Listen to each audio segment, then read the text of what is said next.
of October 24, 1942, one Marine stood against the full fury of a Japanese offensive that sought to end the Guadalcanal campaign and redefine the Pacific War.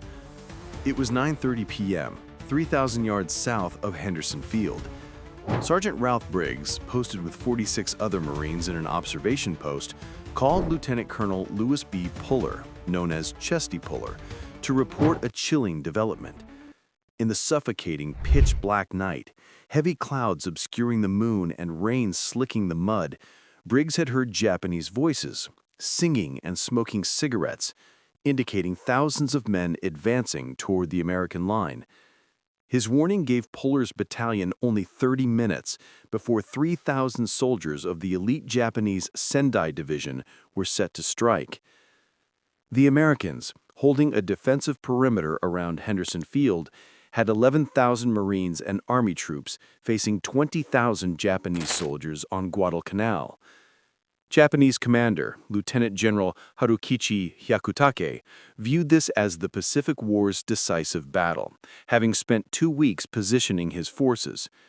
At the critical southern edge of the perimeter, directly in the path of the expected assault, was a 26-year-old sergeant from Raritan, New Jersey, named John Basilone. Basilone, the son of Italian immigrants, had dropped out of school after 8th grade and enlisted in the Army in 1934 at age 17. He served in the Philippines, becoming a champion regimental boxer and earning the lifelong nickname Manila John. Unsatisfied as a truck driver after his discharge, he returned to service in 1940, joining the Marine Corps, believing it would return him to the Philippines faster.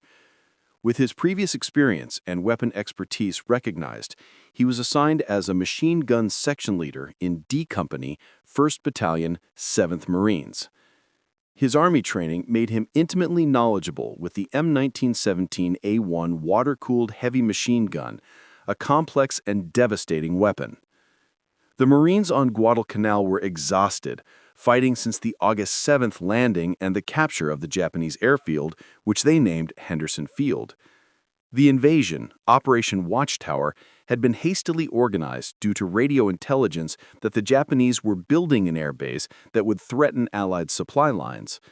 The Japanese had made repeated failed attempts to retake the airfield, including Colonel Ichiki's annihilation at Alligator Creek in August, and the heavy casualties suffered by Major General Kawaguchi's force at Edson's Ridge in September.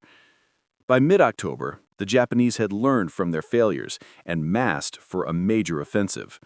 Hayatake brought forward his 17th Army headquarters and heavy artillery, including 100mm and 150mm cannon, all laboriously carried piece by piece through the jungle.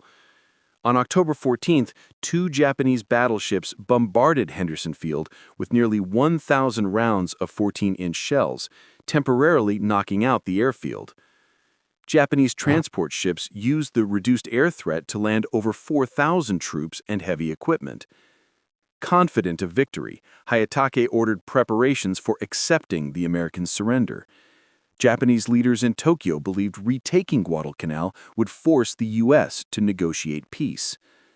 The Japanese plan centered on a main assault from the south by the Sendai Division, led by Lieutenant General Masao Maruyama, which hacked a 15-mile trail, the Maruyama Road, through the dense, brutal jungle.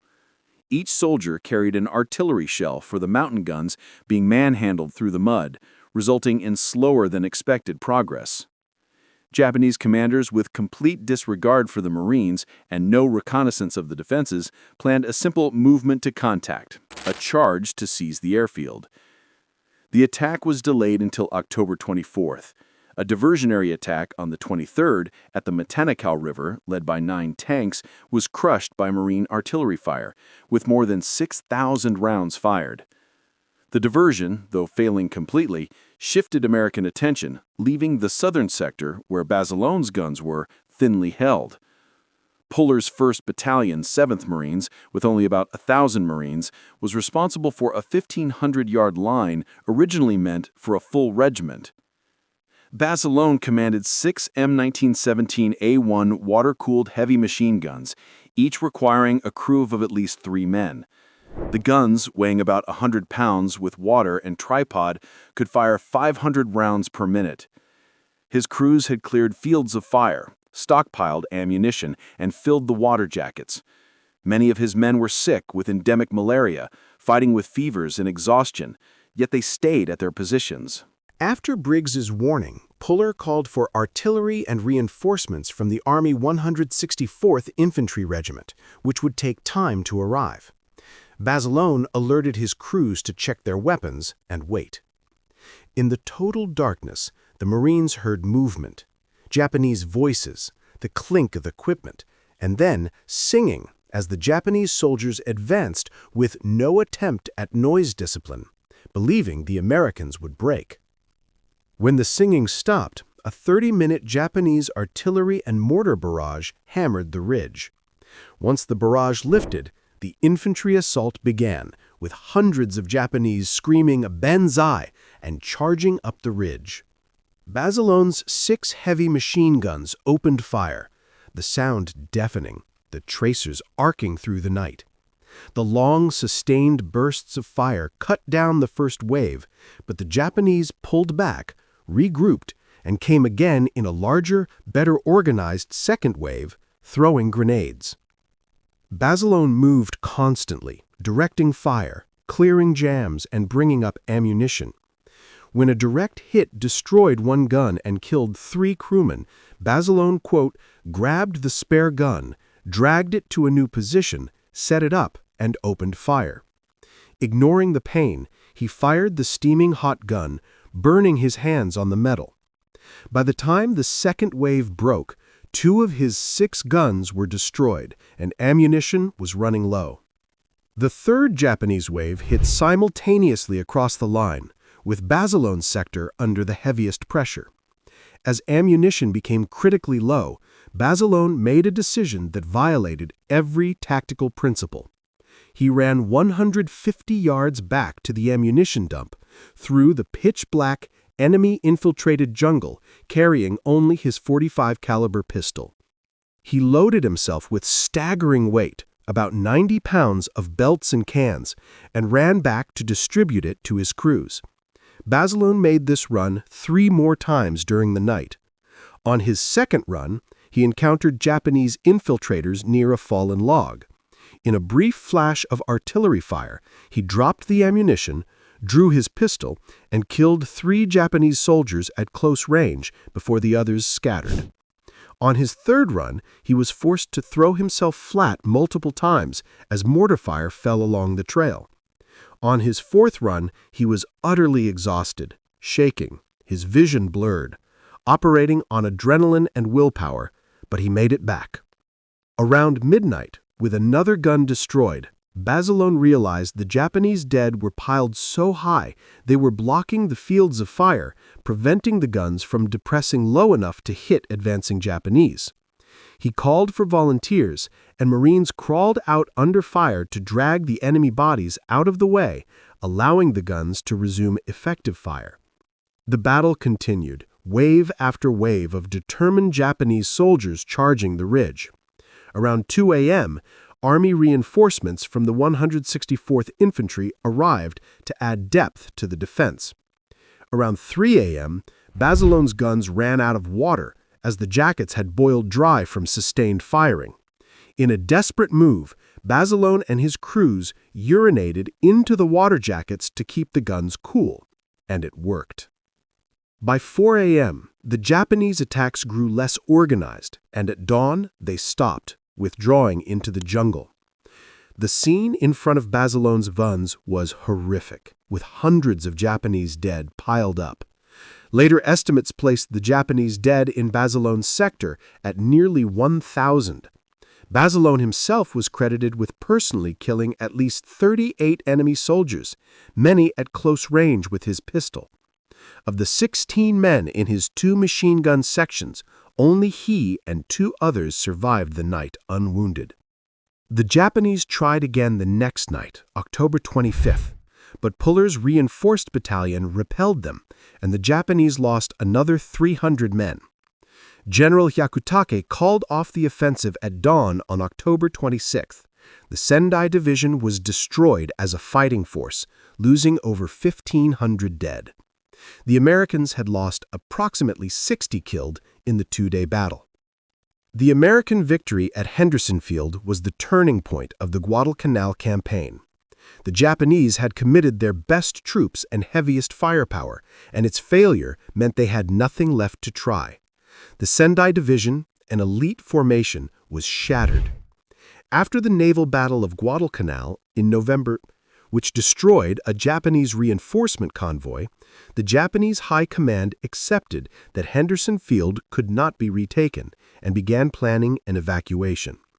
Operation K, the evacuation, removed 11,000 Japanese soldiers between January and February 1943.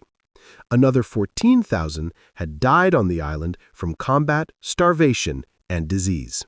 For his actions, John Basilone was awarded the Medal of Honor. The citation noted how he valiantly checked the savage and determined assault, moving an extra gun into position, personally manning it, and repairing another under continual fire. He was the first enlisted Marine to receive the Medal of Honor in World War II. Basilone, however, said, "Only part of this medal belongs to me. Pieces of it belong to the boys who are still on Guadalcanal." The Marine Corps brought Basilone home for war bond tours, where he was celebrated as a hero. But Basilone disliked being a celebrity and repeatedly requested a return to combat. The Marine Corps initially refused, believing him more valuable as a symbol.